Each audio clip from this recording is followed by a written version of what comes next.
Il n'y a qu'un seul lait végétal à base de noix de coco dans le rayon qui ne contient pas d'additifs. Le pire, c'est celui de la marque Alpro. Ils ont mis le paquet au niveau des additifs puisqu'on en retrouve 5 dans cette boisson. N'oubliez pas qu'on peut interpeller la marque via l'application Yuka pour leur demander la suppression des additifs.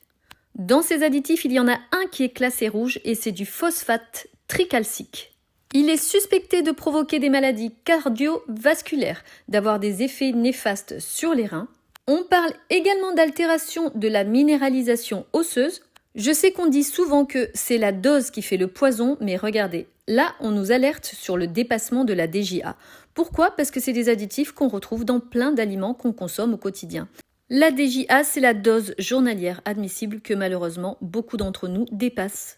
Cet additif, c'est un agent de texture, mais ça suffit pas, ils en ont ajouté 3 autres. Ça fait 4 agents de texture dans une seule boisson, mais ils ont aussi ajouté un arôme artificiel. Et comme vous pouvez le voir, c'est pour créer un goût qui n'existe pas dans la nature. Chez Bjorg, ils avaient 2 boissons à la noix de coco, les 2 contenaient 2 additifs. Celle de Auchan aussi. Ce sont 2 additifs jaunes qui sont aussi des agents de texture. Donc le seul en rayon que je prends et que j'adore d'ailleurs, il est à base de noix de coco et de riz. Il a une meilleure compo que tous les autres et en plus il ne contient aucun additif.